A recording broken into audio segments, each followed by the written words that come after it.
President.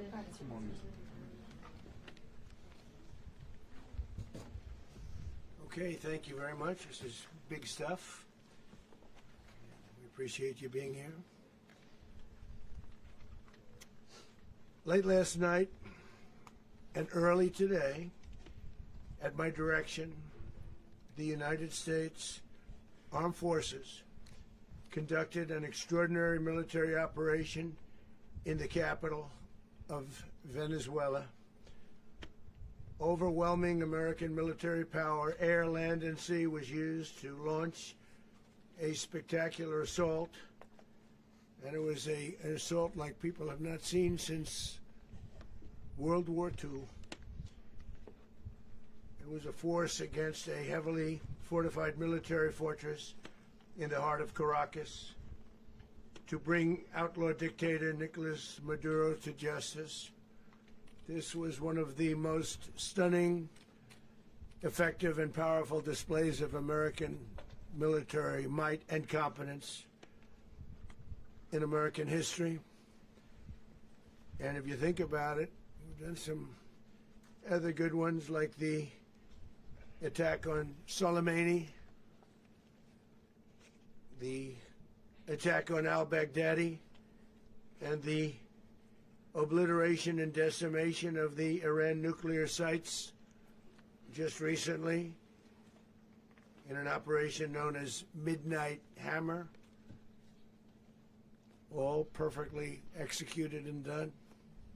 No nation in the world could achieve what America achieved yesterday, or frankly in just a short period of time. All Venezuelan military capacities were rendered powerless as the men and women of our military, working with U.S. law enforcement, successfully captured Maduro in the dead of night. It was dark. The lights of Caracas were largely turned off due to a certain expertise that we have. It was dark and it was deadly. But captured along with his wife, Celia Flores, both of whom now face American justice. Maduro and Flores have been indicted in the Southern District of New York, it's Jay Clayton, for their campaign of deadly narco-terrorism against the United States and its citizens.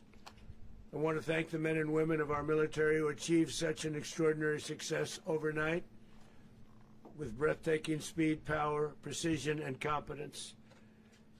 You rarely see anything like it. You've seen some raids in this country that didn't go so well. They were an embarrassment.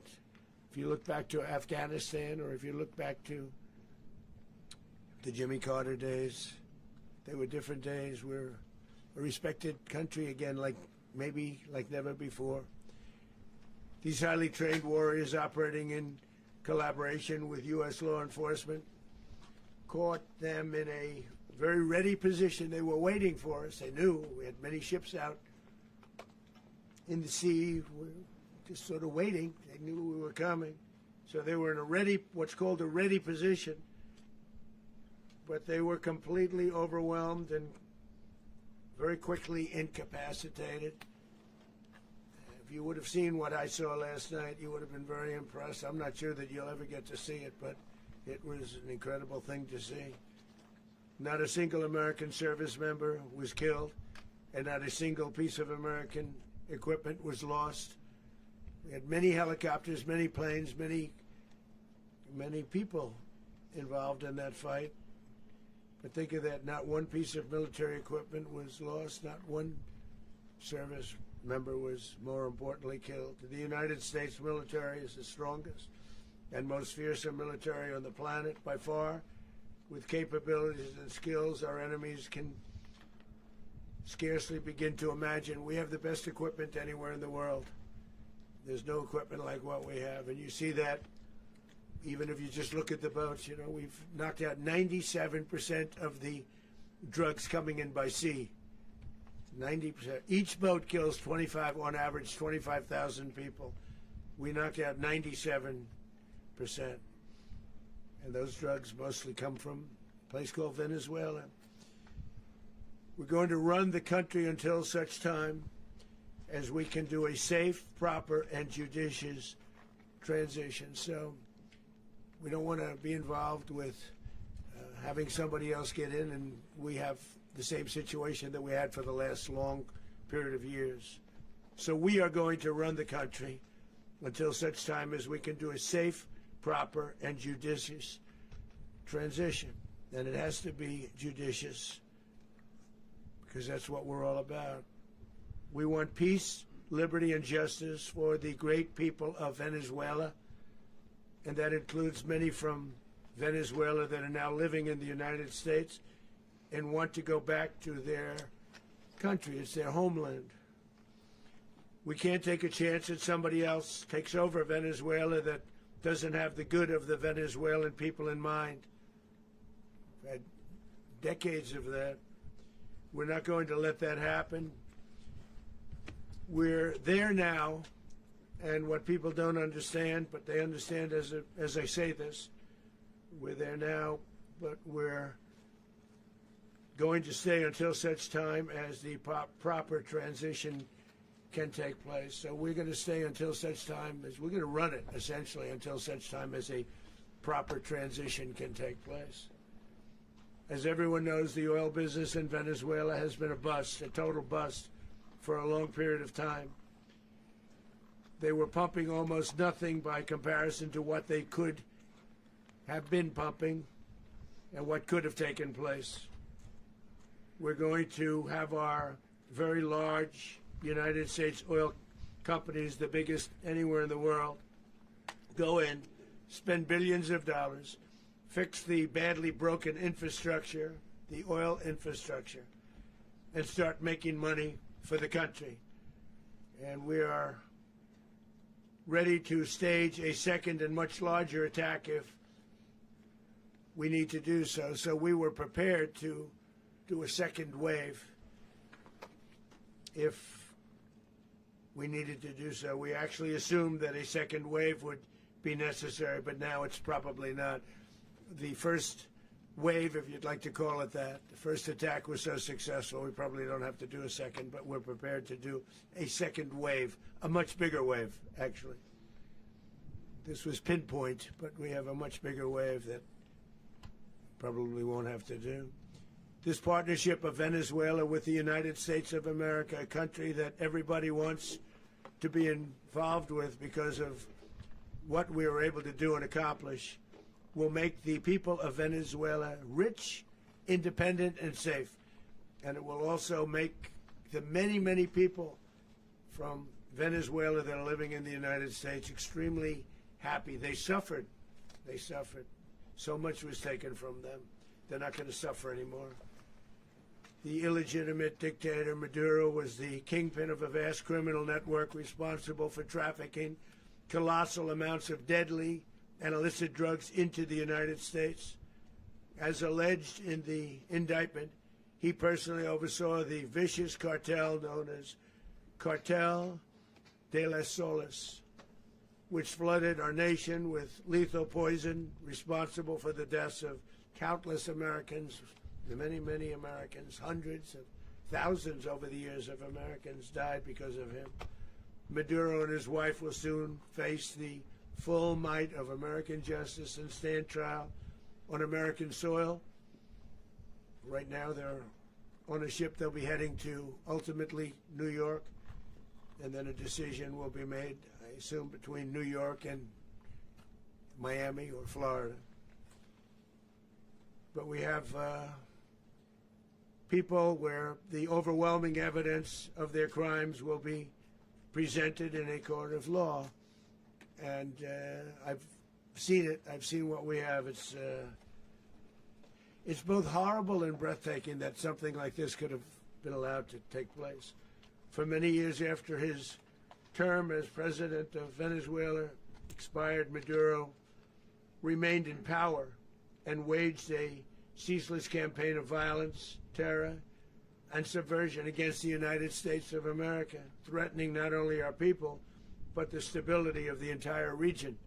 and you all saw it, in addition to trafficking gigantic amounts of illegal drugs that inflicted untold suffering and human destruction all over the country, all over in particular the United States. Maduro sent savage and murderous gangs, including the bloodthirsty prison gang Tren de Aragua, to terrorize American communities nationwide, and he did indeed. They were in Colorado. They took over apartment complexes. They cut the fingers off people if they called police. They were brutal, but they're not so brutal now. And I just have to congratulate our military, Pete and everybody, and our National Guard, because the job that they've done, whether it's in Washington, D.C., where we have a totally safe city, where it was one of the most unsafe cities anywhere in the world, frankly, and now we have no crime in Washington, D.C. We haven't had a killing. We had the terrorist attack a few weeks ago. A little bit of a different kind of a threat, but we haven't had a killing in a long period of time, 6, 7 months. We used to have two, on average, 2 a week in Washington, our capital. We don't have that anymore. The restaurants are opening. Everyone's happy. They're going, they're walking their daughters, they're walking their children, their wives, they walk to restaurants. Restaurants are opening all over Washington, D.C. So I want to thank the National Guard. I want to thank our military. And I want to thank law enforcement. It's been amazing. And they should do it with more cities. We're doing it, as you know, and we're doing it in Memphis, Tennessee right now, and crime is down. We've just sort of started a few weeks ago, but crime is down now 77%. And the governor of Louisiana called, great person, and he wanted us to help him, as you know, in a certain very nice part of Louisiana, and we have done that. It was a rough section, and we have crime down. I understand it's down to almost nothing already after 2.5 weeks. New Orleans, it's down to almost nothing, and we've only been there for 2.5 weeks. Can't imagine why governors wouldn't want us to help. We also helped, as you know, in Chicago, and crime went down a little bit there. We did a very small help because we had no working ability with the governor. The governor was a disaster, and the mayor was a disaster. But it knocked down crime. But we're pulling out of there when they need us. We'll know. You'll know. You'll be writing about it. And likewise, Los Angeles, where we saved Los Angeles early on, where the head of the police department made a statement that if the federal government didn't come in, we would have lost Los Angeles. That's long after the fires. That's when they had the riots in Los Angeles. We did a great job. Got no credit for it whatsoever, but that's okay. It doesn't matter. We don't need the credit. But we'll be pulling out when they need us. They'll call, or we'll go back if we have to. We'll go back. But we did a great job in various cities. But the place that we're very proud of is Washington, D.C., because it's our nation's capital. We took it from being a crime-ridden mess to being one of the safest cities in the country.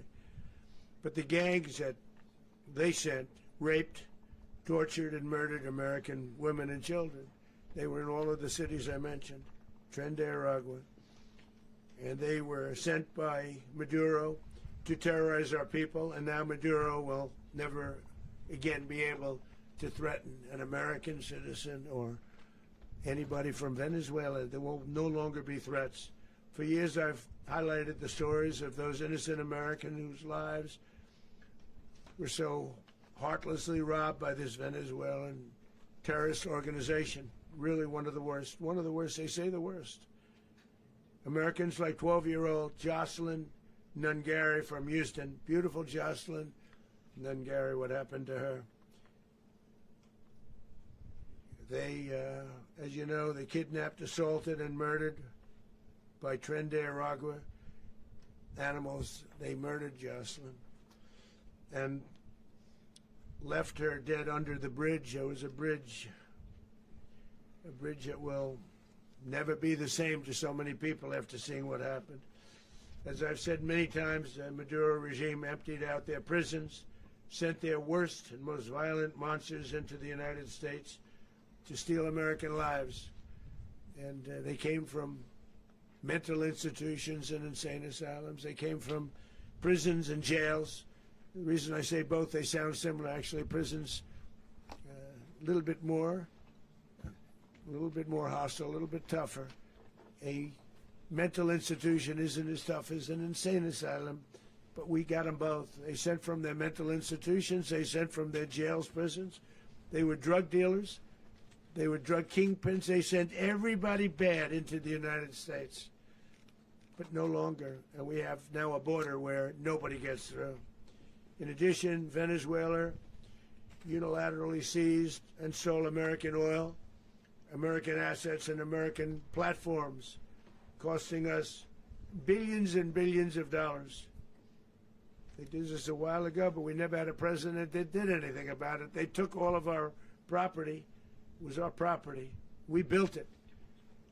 And we never had a president that decided to do anything about it. Instead, they fought wars that were 10,000 miles away. We built Venezuela oil industry with American talent, drive, and skill, and the socialist regime stole it from us during those previous administrations, and they stole it through force. This constituted one of the largest thefts of American property in the history of our country. Considered the largest theft of property in the history of our country. Massive oil infrastructure was taken like we were babies, and we didn't do anything about it. I would have done something about it. America will never allow foreign powers to rob our people or drive us back into and out of our own hemisphere. That's what they did. Furthermore, under the now deposed dictator Maduro, Venezuela was increasingly hosting foreign adversaries in our region and acquiring menacing offensive weapons that could threaten U.S. interests and lives. And they used those weapons last night. Potentially in league with the cartels operating along our border. All of these actions were in gross violation of the core principles of American foreign policy, dating back more than 2 centuries. And not anymore. All the way back, it dated to the Monroe Doctrines. And the Monroe Doctrine is a big deal, but we've superseded it by a lot, by a real lot. They now call it the Monroe Document. I don't know. It's Monroe Doctrine. We sort of forgot about it. It was very important, but we forgot about it. We don't forget about it anymore. Under our new national security strategy, American dominance in the Western Hemisphere will never be questioned again. Won't happen. So just in concluding, for decades, other administrations have neglected or even contributed to these growing security threats in the Western Hemisphere. Under the Trump administration, we are reasserting American power in a very powerful way in our home region. And our home region is very different than it was just a short while ago. The future will be, and we did this in my first term. We had great dominance in my first term, and we have far greater dominance right now. Everyone's coming back to us. The future will be determined by the ability to protect commerce and territory and resources that are core to national security. These are core to our national security. Just like tariffs are, they've made our country rich, and they've made our national security stronger than ever before. But these are the iron laws that have always determined global power, and we're going to keep it that way. We will secure our borders, we will stop the terrorists, we will crash the cartels, and we will defend our citizens against all threats, foreign and domestic. Other presidents may have lacked the courage or whatever to defend America, but I will never allow terrorists and criminals to operate with impunity against the United States. This extremely successful operation should serve as warning to anyone who would threaten American sovereignty or endanger American lives. Very importantly, the embargo on all Venezuelan oil remains in full effect. The American Armada remains poised in position, and the United States retains all military options until United States demands have been fully met and fully satisfied. All political and military figures and Venezuela should understand what happened to Maduro can happen to them, and it will happen to them if they aren't just, fair, even to their people. The dictator and terrorist, Maduro, is finally gone in Venezuela. People are free. They're free again. It's been a long time for them, but they're free. America is a safer nation. This morning, it's a prouder nation this morning because it didn't allow this horrible person and this country that was doing very bad things to us. It didn't allow it to happen. And the Western Hemisphere is right now a much safer place to be. So I want to thank everybody for being here. I want to thank General Raisin Kane. He's a fantastic man. I've worked with a lot of generals. I worked with some I didn't like. I worked with some I didn't respect. I worked with some that just weren't good. But this guy is fantastic. I watched last night one of the most precise attacks on sovereignty. I mean, it was an attack for justice. And I'm very proud of him, and I'm very proud of our Secretary of War, Pete Hegseth, who I'm going to ask to say a few words. Thank you very much. Mr. President, can you explain how the U.S. will run Venezuela? Well, thank you, Mr. President. Finally, a commander-in-chief the world respects and the American people deserve. And as the President said, words can barely capture the bravery and the power and the precision of this historic operation. A massive joint military and law enforcement raid flawlessly executed by the greatest Americans our country has to offer. American warriors are second to none, the best in the world and the best of our country. What all of us witnessed last night was sheer guts and grit, gallantry and glory of the American warrior. I'm simply humbled by such men, and I tip my hat to our chairman, Dan Raisin Kane, and all those Americans who stood watch last night. Our warriors are the elite of America, and again, President Trump has your back. No other country on planet Earth, and it's not even close, could pull this kind of operation off. And no other president has ever shown this kind of leadership, courage, and resolve. The most powerful combination the world has ever seen. As the President said, our adversaries remain on notice. America can project our will anywhere, anytime. The coordination, the stealth, the lethality, the precision, the very long arm of American justice, all on full display in the middle of the night. Nicolas Maduro had his chance, just like Iran had their chance, until they didn't and until he didn't. He effed around, and he found out. President Trump is deadly serious about stopping the flow of gangs and violence to our country. Deadly serious about stopping the flow of drugs and poison to our people. Deadly serious about getting back the oil that was stolen from us. And deadly serious about reestablishing American deterrence and dominance in the Western Hemisphere. This is about the safety, security, freedom, and prosperity of the American people. This is America first. This is peace through strength.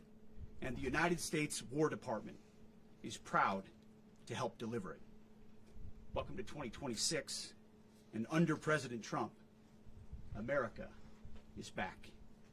I'd like to welcome now our chairman, Chairman Raisin Kane, to give a few more details about the operation. Mr. Chairman. Thank you, Mr. Secretary. Thank you, Mr. President, and good morning. Last night, on the order of the President of the United States and in support of a request from the Department of Justice, as the President said, the United States military conducted an apprehension mission in Caracas, Venezuela, to bring to justice two indicted persons, Nicolas and Cecilia Maduro. This operation, known as Operation Absolute Resolve, was discreet, precise, and conducted during the darkest hours of January 2nd and was the culmination of months of planning and rehearsal, an operation that, frankly, only the United States military could undertake. What I'd like to do this morning is talk to you through some of the preparation and the details without compromising any of our tactics, techniques, and procedures. There is always a chance that will be tasked to do this type of mission again. Our interagency work began months ago and built on decades of experience of integrating complex air, ground, space, and maritime operations. While the past 2 decades have honed the skills of our special operations forces, this particular mission required every component of our joint force, with soldiers, sailors, airmen, Marines, and Guardians working in unison with our intelligence agency partners and law enforcement teammates in an unprecedented operation. We leveraged our unmatched intelligence capabilities and our years of experience in hunting terrorists, and we could not have done this mission without the incredible work by various intelligence agencies, including the CIA, NSA, and NGA. We watched, we waited, we prepared, we remained patient and professional. This mission was meticulously planned, drawing lessons from decades of missions over the last many years, many missions over these last many years. This was an audacious operation that only the United States could do. It required the utmost of precision and integration within our joint force. And the word integration does not explain the sheer complexity of such a mission. An extraction so precise it involved more than 150 aircraft launching across the Western Hemisphere in close coordination, all coming together in time and place to layer effects for a single purpose: to get an interdiction force into downtown Caracas while maintaining the element of tactical surprise. Failure of one component of this well-oiled machine would have endangered the entire mission, and failure is never an option for America's joint force. Those in the air over Caracas last night were willing to give their lives for those on the ground and in the helicopters. Let me talk a little bit about the preparation. After months of work by our intelligence teammates to find Maduro and understand how he moved, where he lived, where he traveled, what he ate, what he wore, what were his pets, in early December, our force was set pending a series of aligned events. Key was choosing the right day to minimize the potential for civilian harm and maximize the element of surprise, and minimize the harm to the indicted personnel so, as the President said, they could be brought to justice. And as the President said earlier today, weather in Venezuela is always a factor this time of the year. And over the weeks through Christmas and New Year's, the men and women of the United States military sat ready, patiently waiting for the right triggers to be met and the President to order us into action. Last night, the weather broke just enough, clearing a path that only the most skilled aviators in the world could maneuver through. Ocean, mountain, low cloud ceilings, but when tasked with a mission, this organization does not quit. At 10:46 p.m. Eastern Time last night, the President ordered the United States military to move forward with this mission. He said to us, and we appreciate it, Mr. President, good luck and Godspeed. And those words were transmitted to the entire joint force. Over the course of the night, aircraft began launching from 20 different bases on land and sea across the Western Hemisphere. In total, more than 150 aircraft, bombers, fighters, intelligence, reconnaissance, surveillance, rotary wing were in the air last night. Thousands and thousands of hours of experience were airborne. Our youngest crew member was 20, and our oldest crew member was 49, and there's simply no match for American military might.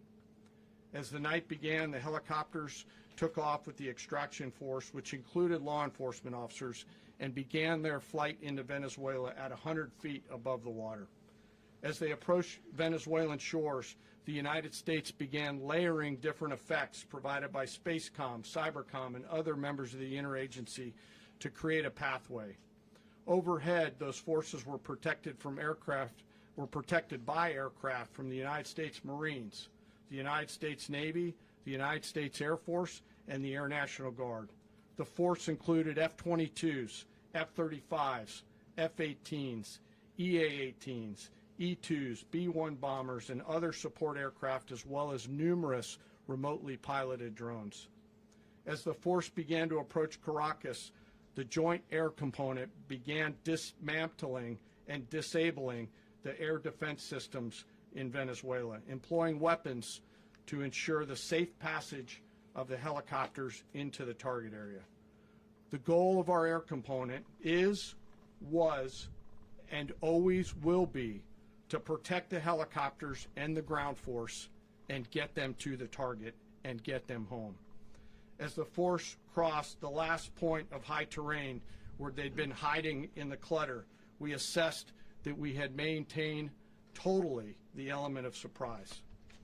As the helicopter force ingressed towards the objective at low level, we arrived at Maduro's compound at 1:01 a.m. Eastern Standard Time, or 2:01 a.m. Caracas local time, and the apprehension force descended into Maduro's compound and moved with speed, precision, and discipline towards their objective, and isolated the area to ensure the safety and security of the ground force while apprehending the indicted persons. On arrival into the target area, the helicopters came under fire, and they replied with that fire with overwhelming force in self-defense. One of our aircraft was hit but remained flyable, and as the President said earlier today, all of our aircraft came home, and that aircraft remained flyable during the rest of the mission. As the operation unfolded at the compound, our air and ground intelligence teams provided real-time updates to the ground force, ensuring those forces could safely navigate the complex environment without unnecessary risk. The force remained protected by overhead tactical aviation. Maduro and his wife, both indicted, gave up and were taken into custody by the Department of Justice, assisted by our incredible U.S. military with professionalism and precision, with no loss of U.S. life. After securing the indicted persons, the force began to prep for departure. Helicopters were called in to exfiltrate the extraction force, while fighter aircraft and remotely piloted aircraft provided overhead coverage and suppressive fire. There were multiple self-defense engagements as the force began to withdraw out of Venezuela. The force successfully exfiltrated and returned to their afloat launch bases, and the force was over the water at 3:29 a.m. Eastern Standard Time with indicted persons on board. And both Maduro and his wife were embarked aboard the USS Iwo Jima. In closing, what we've witnessed today is a powerful demonstration of America's joint force. We think, we develop, we train, we rehearse, we debrief, we rehearse again and again, not to get it right, but to ensure that we cannot get it wrong. Our jobs are to integrate combat power so when the order comes, we can deliver overwhelming force at the time and the place of our choosing against any foe anywhere in the world. I am immensely proud today of our joint force and filled with gratitude to represent them here today. There is simply no mission too difficult for these incredible professionals and the families that stand by them and support them. As we stand here this morning, our forces remain in the region at a high state of readiness, prepared to project power, defend themselves, and our interests in the region. This operation is a testament to the dedication and unwavering commitment to justice and our resolve to hold accountable those who threaten peace and stability. In closing, I want to express my heartfelt gratitude to the brave men and women who executed this mission. Their courage and tireless commitment to our nation are what makes us strong. Thank you, Mr. Secretary, and thank you, Mr. President. Well, I don't have much to add to what you've heard now, other than the following points. Nicolas Maduro was indicted in 2020 in the United States He is not the legitimate president of Venezuela. That's not just us saying it. The first Trump administration, the Biden administration, the second Trump administration, none of those three recognized him. He's not recognized by the European Union and multiple countries around the world. He is a fugitive of American justice with a $50 million reward, which I guess we saved $50 million. And We should make sure. yeah, exactly. But Don't let anybody claim it. Nobody deserves it but us. But I want to be clear about one thing. Nicolas Maduro had multiple opportunities to avoid this. He was provided multiple very, very, very generous offers and chose instead to act like a wild man, chose instead to play around. And the result is what we saw tonight. The other message here is the following. You have a guy, like many people around the world, they like to play games. You have a guy who decides he's going to invite Iran into his country, is going to, do the confiscation of American oil companies, is going to flood our country with gang members, is going to take Americans prisoner and try to hold them for hostage and trade them like he was able to do with the Biden administration. Basically likes to play games all this time and thinks nothing's going to happen. And I hope what people now understand is that we have a president. The 47th president of the United States is not a game player. When he tells you that he's going to do something, when tells you he's going to address a problem, he means it. He actions it. I can tell you, I've watched this process now for 14, 15 years, been around it. Everybody talks. I'm going to do this. I'm going to do that. When I get there, we're going to do this. We're going to take. This is a president of action. Like, I don't understand yet how they haven't figured this out. And now, if you don't know, now you know. Because this is the way it's going to play out. And I think people need to understand that this is not a president that just talks and does letters and press conferences. And, if he says he's serious about something, he means it. And this is something that was a direct threat to the national interest of the United States. And the president addressed it. There's a president of peace, by the way. I told you what I just said earlier. This guy had multiple opportunities to find his way somewhere else and figure out another. He could have been living somewhere else right now very happy, but instead he wanted to play big boy. And so now, he's got other sets of problems on his hands. And but I think the message here should be for the world. Look, the president doesn't go out looking for people to pick fights with. He's not generally wants to get along with everybody. We'll talk and meet with anybody, but don't play games. Don't play games with this president's in office because it's not going to turn out well. And so I hope that I guess that lesson was learned last night, and we hope it'll be instructive moving forward. Is that a message for Cuba? Mr. President. Mr. President. Mr. President. Mr. President. You said that the U.S. is going to run Venezuela, so who's in power right now? Well, we're going to be running it with a group, and we're going to make sure it's run properly. We're going to rebuild the oil infrastructure, which will cost billions of dollars. It'll be paid for by the oil companies directly. They will be reimbursed for what they're doing, but it's going to be paid. And we're going to get the oil flowing the way it should be. As you know, it was just a minor flow. It was actually a minor flow for what they have. But we're going to run it properly, and we're going to make sure the people of Venezuela are taken care of. We're going to make sure the people that were forced out of Venezuela by this thug are also taken care of. Mr. President. Mr. President. Mr. President. Mr. President. Mr. President, does the U.S. running the country mean that U.S. troops will be on the ground? How will that work? Well, they always say boots on the ground. Oh, so we're not afraid of boots on the ground if we have to have. We had boots on the ground last night at a very high level, actually. We're not afraid of it. We don't mind saying it. But we're going to make sure that that country is run properly. We're not doing this in vain. This is a very dangerous attack. This is an attack that could have gone very, very badly. Could have gone very badly. We could have lost a lot of people last night. We could have lost a lot of dignity. We could have lost a lot of equipment. The equipment is less important, but we could have lost a lot. And we're going to make sure that this is proper. We're there now. We're ready to go again if we have to. We're going to run the country right. It's going to be run very judiciously, very fairly. It's going to make a lot of money. We're going to give money to the people. We're going to reimburse people that were taken advantage of. We're going to take care of everybody. It's very important. We couldn't let them get away with it. They stole our oil. We built that whole industry there, and they just took it over like we were nothing. And we had a president that decided not to do anything about it. So we did something about it. We're late, but we did something about it. Yeah, please. Mr. President, can you explain the exact mechanism by which you're going to run the country? Are you going to designate a U.S. official to coordinate? It's Can all you just being unpack that? being done right now. We're designating people. We're talking to Who people. We're specifically? designating various people, and we're going to let you know who those people are. Mr. President. What's the group you mentioned that would run Venezuela? Well, it's largely going to be for a period of time the people that are standing right behind me. We're going to be running it. We're going to be bringing it back. It's a dead, I talk about a dead country. A year and a half ago, we were a dead country. Now we're the hottest country anywhere in the world. We're a country doing better than any country anywhere in the world.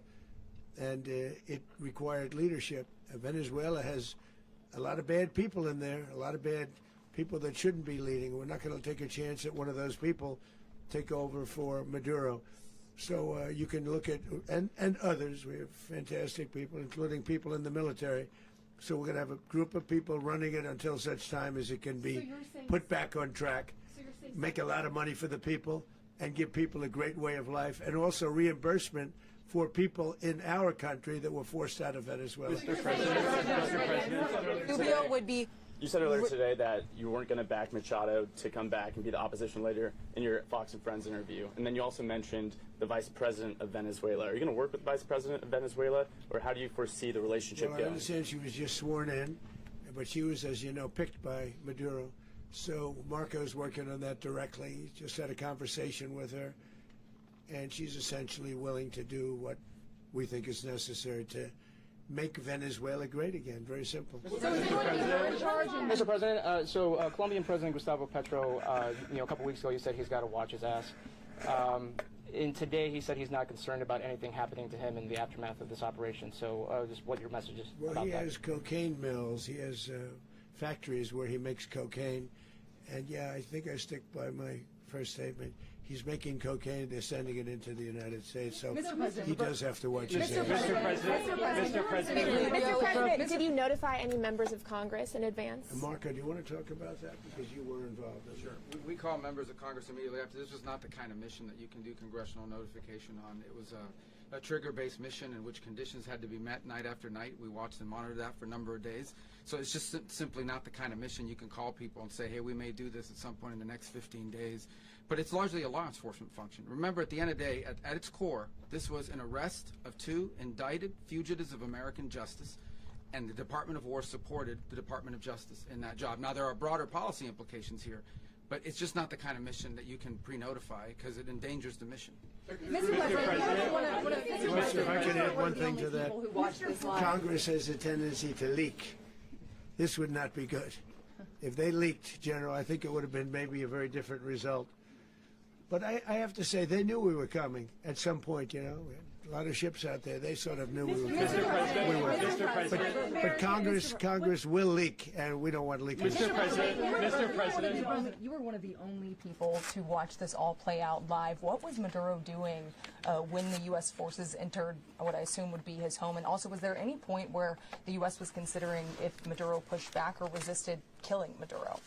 It could have happened. It could have happened. He was trying to get into a safe place. You know what a safe place is, all steel. And he wasn't able to make it to the door because our guys were so fast. They went through the opposition so fast. And there was a lot of opposition. People were wondering, do we get them by surprise? Sort of surprised, but they were waiting for something. It was a lot of opposition. There was a lot of gunfire. You saw some of it today. But he was trying to get to a safe place, which wasn't safe because we would have had the door blown up in about 47 seconds, they say on average, regardless of how thick the steel was. It was a very thick door. It was a very heavy door, but he was unable to get to that door. He made it to the door. He was unable to close it. So where is Maduro going to be? Go ahead, finish. Where is Maduro going to be in the time being right now? Do you know his exact Well, whereabouts? eventually, ultimately, in the near future, he's going to be brought to New York. And where is he going to be held? Where is he going to be held in New York? Do you know? That's going to be up to the officials that do these things. Mr. President, the U.S. has something of a mixed track record of ousting dictators without necessarily a plan for what comes afterwards. Not with Did me, that though. weigh on your decision Well, that's making? why we had different presidents, but with me, that's not true. With me, we've had a perfect track record of winning. We win a lot, and we win. If you look at Soleimani, you look at al-Baghdadi, you look at the Midnight Hammer. Midnight Hammer was incredible. Right now, you wouldn't have peace in the Middle East. We have essentially peace in the Middle East because of that. If we weren't successful with Midnight Hammer, you wouldn't have peace in the Middle East. So with me, you've had a lot of victory. You've had only victories. You've had no losses. Yeah. Mr. President, can you?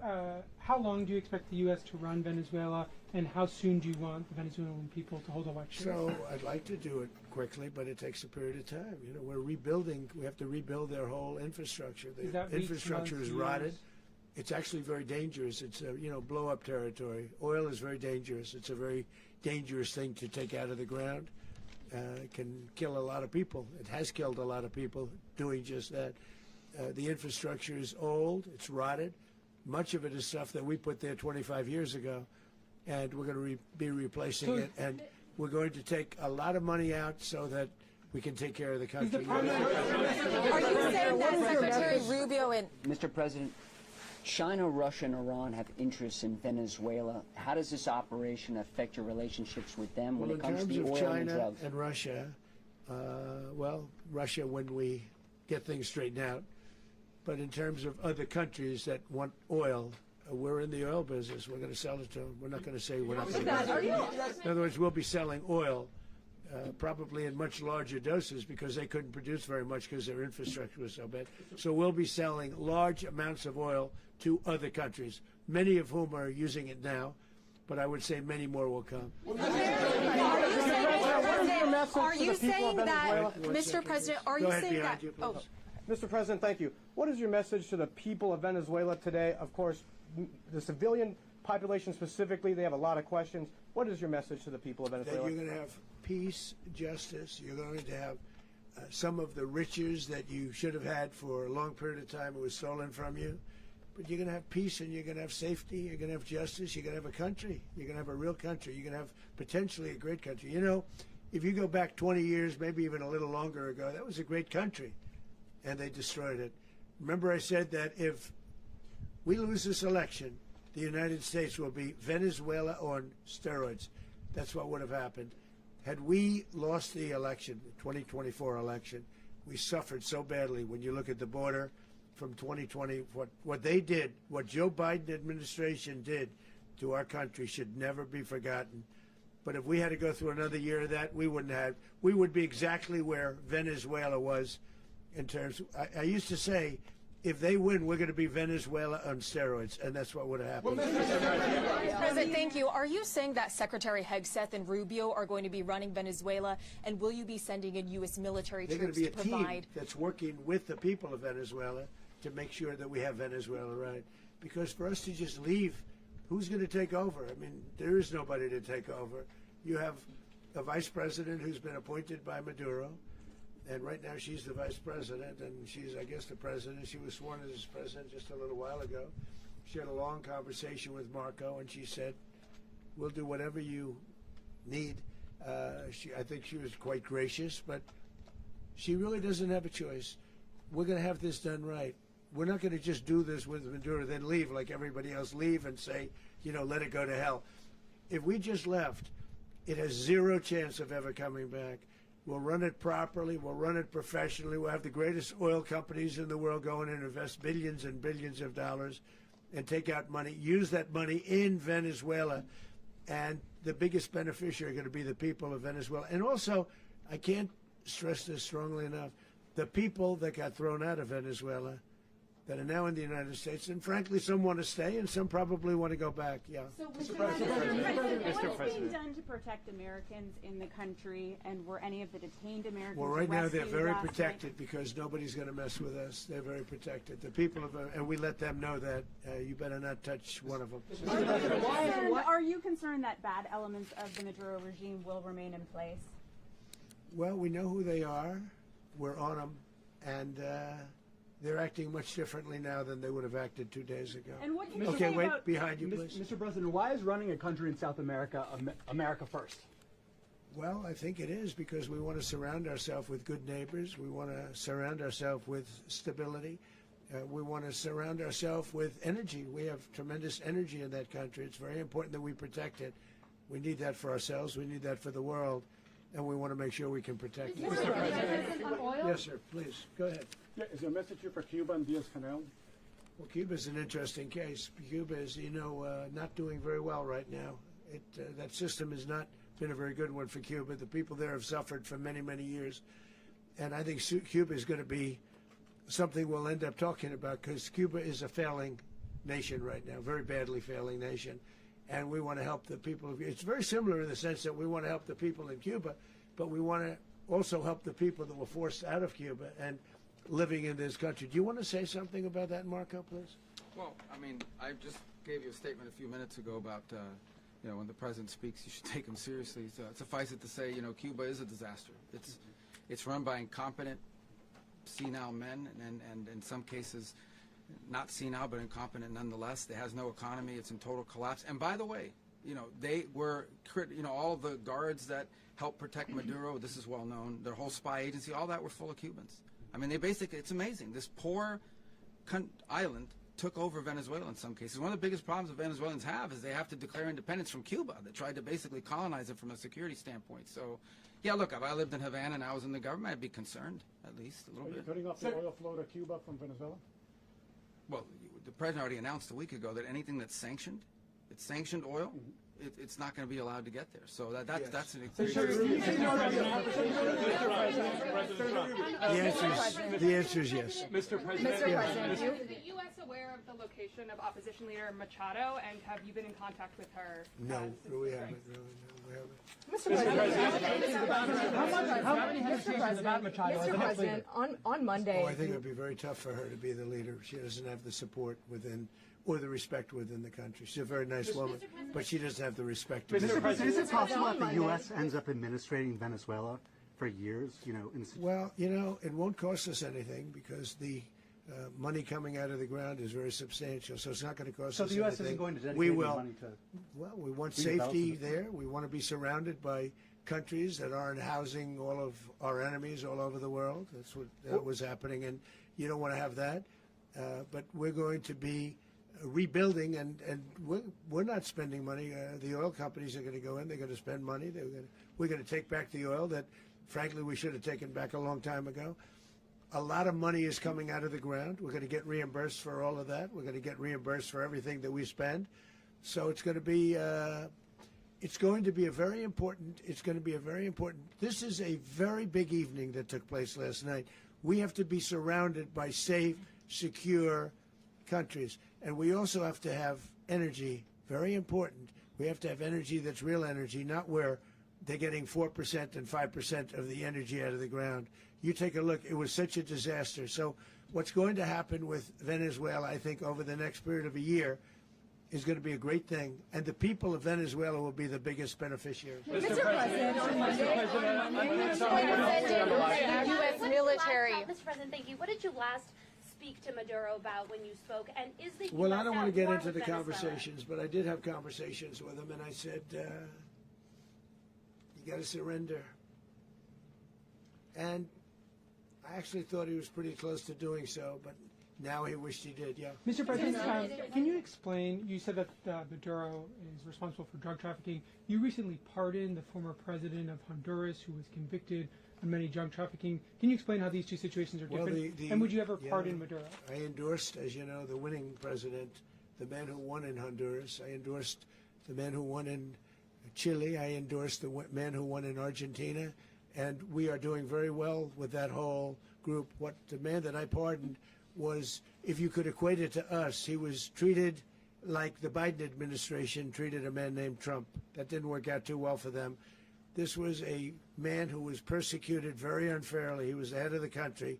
He was persecuted very unfairly. And there are a number of them.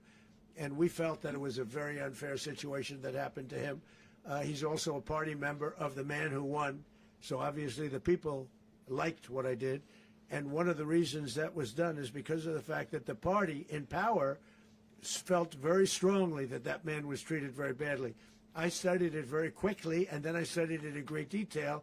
I went to a lot of the people standing behind me, and they felt that that man was persecuted and treated very badly. That's why I gave him a pardon. Mr. President, you referenced boots on the ground earlier. Can you just sort of button this up? Do you envision the U.S. military having a presence in Venezuela as the U.S. runs that country? Well, no, we're going to have a presence in Venezuela as it pertains to oil, because we have to have, we're sending our expertise in. So you may need something, not very much. But no, we're going to be taking out a tremendous amount of wealth out of the ground. and that wealth is going to the people of Venezuela and people from outside of Venezuela that used to be in Venezuela. And it goes also to the United States of America in the form of reimbursement for the damages caused us by that country. So I want to thank you all very much. Thank you. Do you have one? Yes, please. You were so nice before. I'm going to give you the final question. Go Thank ahead. you, Mr. Unless it's a bad question, in which case I'll go one more. It's about who? It's about Putin, if you want. About Putin. Well, Okay. that's always nice. You had a to talk phone. about Putin. You had a phone call with him on Yeah. Monday. Did he talk at all about Maduro? Did y'all talk about this? No, we didn't. And We then- never spoke about Maduro. Are you mad at him right now? I mean, there's this I'm not intelligence. thrilled with Putin. I'm not thrilled with Putin. He's killing too many people. There was that I intelligence. thought that would be so. I settled 8 1/4 war. You know what the 1/4 was? Thailand and Cambodia. I did it again. They broke out, and I did it in about 5 hours, and I settled it. I'm giving myself 1/4, so I'm up to now 8 1/4. In other words, I settled the war, but then they broke out. They had a pretty bad breakout over the last 4 days. I got them to go back to peace. So I only give 1/4. I thought the easiest one would be, one of the easier ones would be Russia, Ukraine. It's not. And they both have done some pretty bad things. And look, that's Biden's war. That's not my war. But I want to stop the lives. Did you see where last month, 30,000, it was 27,000 the month before. 30,000, mostly soldiers, were killed this last month. 30,000. I want to stop that. You know, I got NATO to pay 5% instead of the 2% that they weren't paying. They weren't paying 2, now they pay 5. And we send them a lot of munitions, we send them a lot of things, missiles and various other things, a lot. And they pay. The United States is not losing money. We're probably making money on that. It's the last thing I care about. I just want to stop all those people. We're losing 25, 30,000 human beings that come from 2 places that are very far away. But if I can stop, because it's something I've been pretty good at doing, deals, I guess. It's all a deal. Life is a big deal. But if I can stop that war and stop 30,000 young people, in addition to the fact that people are being killed in Kiev, people are being killed in other cities throughout, you know, a much smaller number, but they're being killed, viciously killed. So I'm not happy about it. I thought that would be something that would get solved. We have Mr. Witkoff here. I think that we're making progress, but that's a war that should have never happened. If I were president, it would have never happened. Putin says it. Everybody says it. If I were president, that would have never happened. But I inherited that war. That was Joe Biden, Zelensky, and Putin. I came into the situation, and it's a mess. And I will say this. I watched an operation last night that was so precise, that was so brilliant.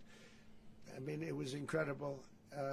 If we had our people, like this general and our people involved, that war would not have gone on very long, that I can tell you. You told me That war, to use an old term, that war has become a bloodbath.